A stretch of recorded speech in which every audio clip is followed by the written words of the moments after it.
Hello बच्चों, let's read the question. Question says, let cardinality of x denote the number of element in x. Let s is equal to 1, 2, 3, 4, 5, 6 be a sample space where each element is equally likely to occur. If a and b are independent events associated with s, then the number of ordered pair a, b such that cardinality of a is greater than equal to b is less than cardinality of a equals. So यहाँ पर हमें a and b का order pair find out करने हैं, कितने ऐसे possibles होंगे जो इस कंडीशन को सेटिस्फाई करते हैं। तो इस क्वेश्चन को सोल्व करने के लिए जो की कॉन्सेप्ट हम यहाँ पर यूज़ करेंगे, की concept is two events a and b are independent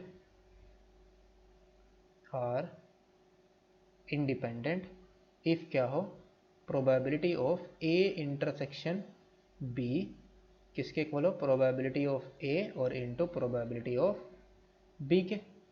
and second हम क्या यूज करेंगे, and probability of an event, probability of an event is equal to क्या होगा, number of favourable outcomes, number of favourable outcomes और upon total number of outcomes. So यहाँ पर सबसे पहले हम क्या करेंगे, लेट कर लेंगे जो ए की कार्डिनलिटी है। Let suppose let number of elements in A is equal to small a and number of elements in B is equal to small b and number of element in A intersection B is equal to C। तो यहाँ से हमारे पास क्या आ जाएगा, this implies probability of A is equal to क्या आ जाएगा, favourable upon total that is a upon 6 और प्रोबेबिलिटी ऑफ बी, ये भी हमारा किसके इक्वल आएगा, favourable upon total that is b upon 6 और probability of A intersection B हमारे पास किसकी इक्वल आएगी, favourable upon total that is c upon 6 के इक्वल आ जाएगा। तो यहाँ से हमारे पास आ जाएगा this implies since A and B independent है तो probability of A intersection B is equal to क्या है, probability of A into probability of B के इक्वल है। तो यहाँ से हमारे पास क्या आ जाएगा, probability of A intersection B हमारी क्या है, सी अपॉन 6 के इक्वल है और ये हमारी ए अपॉन 6 और इंटू बी अपॉन 6। तो यहाँ से हमारे पास क्या आ जाएगा, a into b is equal to 6, यानी कि इनका प्रोडक्ट हमारा क्या आना चाहिए, a into b is equal to 6c आना चाहिए। सो नाउ यहाँ पर हम केसेस बनाएंगे। इफ हमारा क्या हो, c इज इक्वल टू 1,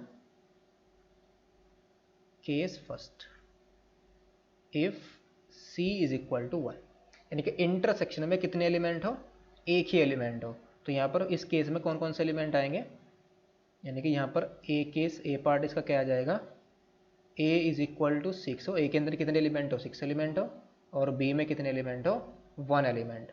तो यहाँ पर नंबर ऑफ केसेस कितने होंगे, यहाँ पर हमारे पास क्या आ जाएगा, नंबर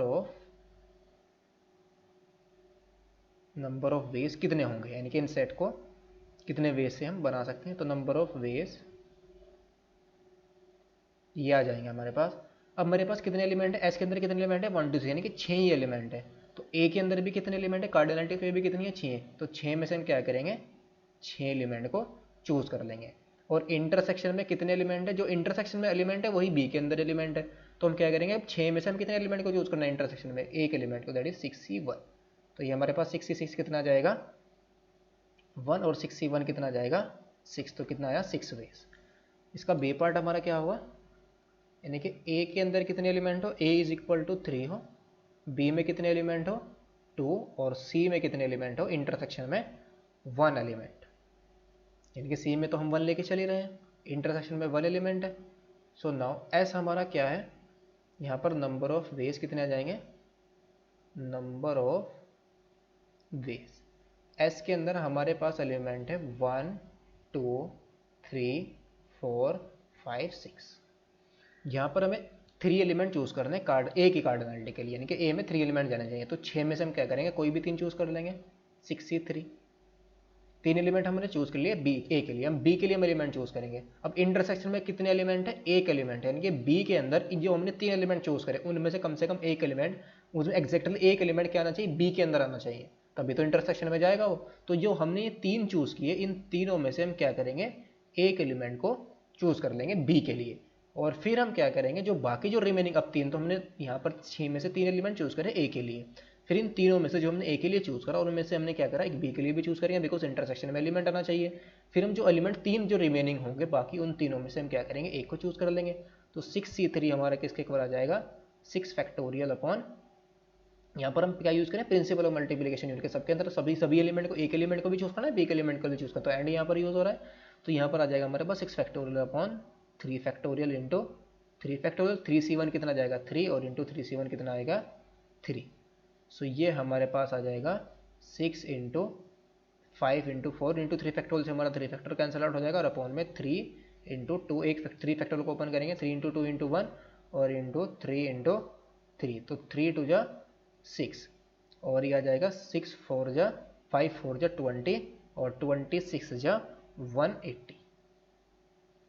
यहाँ पर केस सेकंड हम देखेंगे, हम अपना केस सेकंड में अब इंटरसेक्शन में कितने एलिमेंट कॉमन है, if c is equal to हमारे पास क्या हो, दो एलिमेंट कॉमन, तो इसका भी हम ए पार्ट यूज करेंगे। जब सी इंटरसेक्शन में कितने एलिमेंट हो, दो एलिमेंट हो, यानी कि ए में कितने हो 6 एलिमेंट, और बोथ जो 6 एलिमेंट हो बी में कितने हो 2 एलिमेंट हो, तो नंबर ऑफ वेज यहाँ पर कितना जाएगा, तो सिंपल है नंबर ऑफ वेज। अब क्या करेंगे, बी ए के लिए हम क्या करेंगे, 6 में से 6 एलिमेंट चूज कर लेंगे, और ये जिस 6 एलिमेंट चूज करें इनमें से हम क्या करेंगे, 2 एलिमेंट को चूज कर लेंगे बी के लिए। तो 6 हमारा कितना आ जाएगा 1, और 6c2 हमारा आ जाएगा 6 फैक्टोरियल अपॉन 2 फैक्टोरियल और इंटू 4 फैक्टोरियल। तो ये किसके इक्वल आएगा हमारे पास, 6 इंटू 5 और अपॉन में 2, 2 3 जा 6, तो ये आएगा हमारे पास 10 वेज। नेक्स्ट हमारा क्या केस बनाएंगे, नेक्स्ट इसी का ही हम क्या यूज करेंगे, बी पार्ट, केस सेकंड का ही। यहाँ पर हम ए के अंदर कितने एलिमेंट हो, ए इज इक्वल टू 4 और बी इज इक्वल टू कितना हो 3 हो, यानी कि ए के अंदर कितने एलिमेंट हो 3, बी के अंदर कितने एलिमेंट हो 2, और इंटरसेक्शन में कितने एलिमेंट हो 2 एलिमेंट इंटरसेक्शन के अंदर कॉमन हो। तो यहाँ से हमारे पास क्या आ जाएगा, तो नंबर ऑफ वेज कितने होंगे यहाँ पर, नंबर ऑफ वेज। अब क्या करेंगे, हम 6 में से 4 एलिमेंट को सेलेक्ट कर लेंगे। अब ये जो 4 एलिमेंट हमने सेलेक्ट करे इनमें से हमें क्या करना है, 2 एलिमेंट, इंटरसेक्शन में 2 एलिमेंट आने चाहिए। अब इन ए के लिए हमने 4 एलिमेंट सेलेक्ट करे, अब इन 4 में से क्या करेंगे, हम 2 एलिमेंट को सेलेक्ट कर लेंगे बी के लिए, बिकॉज इंटरसेक्शन में 2 एलिमेंट चाहिए हमें। अब 2 एलिमेंट हम ऑलरेडी, 2 एलिमेंट ए के लिए चूज हो गए, बी के लिए 2 एलिमेंट ऑलरेडी चूज हो गए। अब कितने एलिमेंट हमारे पास बचे, 2 एलिमेंट। अब उन 2 एलिमेंट में से हम क्या करेंगे, एक एलिमेंट को चूज कर लेंगे, पूरे होकर बी के लिए 3 एलिमेंट। तो ये हमारे पास टोटल नंबर ऑफ वेज आ गए। तो 64 हमारा कितना आ जाएगा, 6 फैक्टोरियल अपॉन 4 फैक्टोरियल और इंटू 2 फैक्टोरियल, और इंटू में 4 फैक्टोरियल अपॉन 2 फैक्टोरियल और इंटू 2 फैक्टोरियल, और 2c1 हमारा कितना आएगा 2। तो ये आ जाएगा 6 इंटू 5 और अपॉन में 2 और इंटू में 4 इंटू 3 और अपॉन में 2 और इंटू 2। तो ये 2 2 जा 4, 6 5 जा 30 एंड 3 2 जा 6, और 30 6 जा कितना जाएगा, ये 180। ये भी हमारे पास कितना आया 180। नाउ केस थर्ड हम यहाँ क्या यूज करेंगे, इफ इंटरसेक्शन में इस बार कितने एलिमेंट कॉमन हो, 3 एलिमेंट कॉमन हो, if c is equal to क्या हो 3। तो यहाँ पर हम एक ही केस पॉसिबल होगा, यानी कि ए इज इक्वल टू, ए के अंदर कितने एलिमेंट हो 6 एलिमेंट हो, बी के अंदर कितने एलिमेंट हो 3 एलिमेंट हो। तो ये नंबर ऑफ वेज यहाँ पर कितना आ जाएगा, this implies number of veg ये आ जाएंगे 6 में से हम क्या करेंगे, 6 एलिमेंट को कॉमन ले लेंगे, और फिर इन 6 में से हम क्या करेंगे 3 एलिमेंट को कॉमन ले लेंगे, बिकॉज इंटरसेक्शन में 3 एलिमेंट है। तो 6c6 हमारा कितना जाएगा 1, और 6c3 हमारा कितना जाएगा 6 इंटू 5 इंटू 4 अपॉन में इंटू 3 फैक्टोरियल, और अपॉन में क्या आएगा 3 फैक्टोरियल इंटू 3 फैक्टोरियल, 3 फैक्टोरियल से हमारा 3 फैक्टोरियल, और 3 फैक्टोरियल का 6 आ जाएगा, ये कैंसिल आउट हो जाएगा, 5 4 जा 20। नाउ केस फोर्थ यहाँ पर क्या पॉसिबल होगा, यानी कि इफ इंटरसेक्शन में कितने एलिमेंट कॉमन हो, 4 एलिमेंट कॉमन हो। तो यहाँ पर ए में कितने एलिमेंट आने चाहिए 6 एलिमेंट आए, बी में कितने एलिमेंट आने चाहिए 4, और हम ये किसकी कंडीशन हमारे पास क्या है, a into b is equal to 6 भी आना चाहिए, इस कंडीशन से मेरे को चूज कर रहे हैं। तो a में कितने एलिमेंट 6 और b में कितने एलिमेंट ऑफ 4, तो यहाँ पर नंबर ऑफ वेज हमारे पास कितने आ जाएंगे, this implies number of ways is equal to 6 में से हम 6 एलिमेंट को सेलेक्ट कर लेंगे a के लिए। अब इन 6 में से 4 एलिमेंट इंटरसेक्शन में भी कॉमन है और b के अंदर भी 4 एलिमेंट है, तो इन जो 6 हमने सेलेक्ट किए इनमें से हम क्या करेंगे, 4 को सेलेक्ट कर लेंगे, that is 6c4।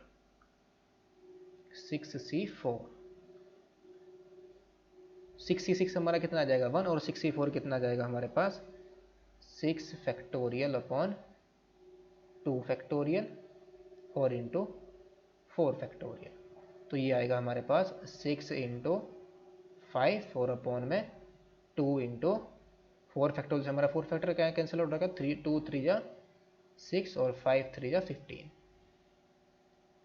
Case fifth क्या होगा यहाँ पर, यानी कि बी के अंदर यानी कि सी के अंदर कितने एलिमेंट हो, इस बार इंटरसेक्शन में 5 एलिमेंट कॉमन हो, सी इज इक्वल टू कितना 5।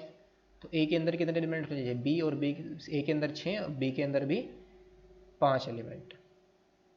तो यहाँ पर नंबर ऑफ वेज हमारे पास कितने आ जाएंगे, number of ways is equal to 6 में से 6 को सेलेक्ट कर लेंगे और फिर 6 में से हम 5 को सेलेक्ट कर लेंगे।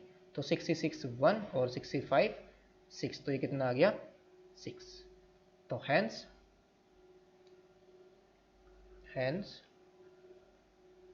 नंबर ऑफ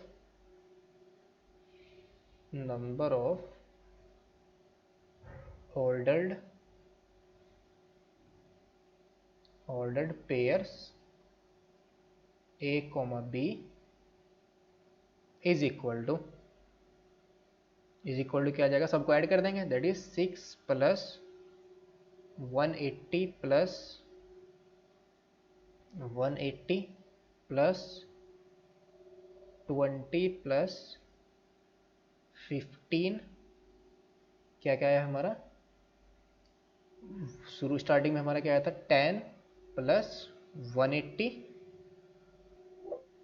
15, और फिर हमारा स्टार्टिंग से हम इसको लेके चलेंगे, स्टार्टिंग में हमारे पास क्या आया था 180, स्टार्टिंग में था 6 और फिर था हमारे पास 180 और फिर था हमारे पास 35, सॉरी कितना आएगा 15। तो 6 प्लस 180 प्लस 180 प्लस 20 प्लस 15 और प्लस 6 हमने यहाँ पर मिस कर दिया, और प्लस कितना है 15 और फिर क्या है हमारा 20 भी आ गया, 15 भी 2 बार आ गया हमारा, और 6 भी हमारा 2 बार आ गया। तो ये कितने हुए 1 2 3 4 5 6 7। तो यहाँ पर हमने केसेस कितने बनाए थे 1 2 फिर 3 और ये फिफ्थ केस हमारे यहाँ पास बने थे, टोटल केस कितने बने थे 5। तो इनको हम यहाँ पर ऐड कर देंगे तो कितना जाएगा 422। तो ऑप्शन हमारा कौन सा करेक्ट होगा, दैट इज हमें यही फाइंड आउट करना था, तो ऑप्शन तो यहाँ पर गिवन नहीं है, तो यही हमारा आंसर फाइनल हो जाएगा, that is 422। Hope you understood it well, best of luck, thank you.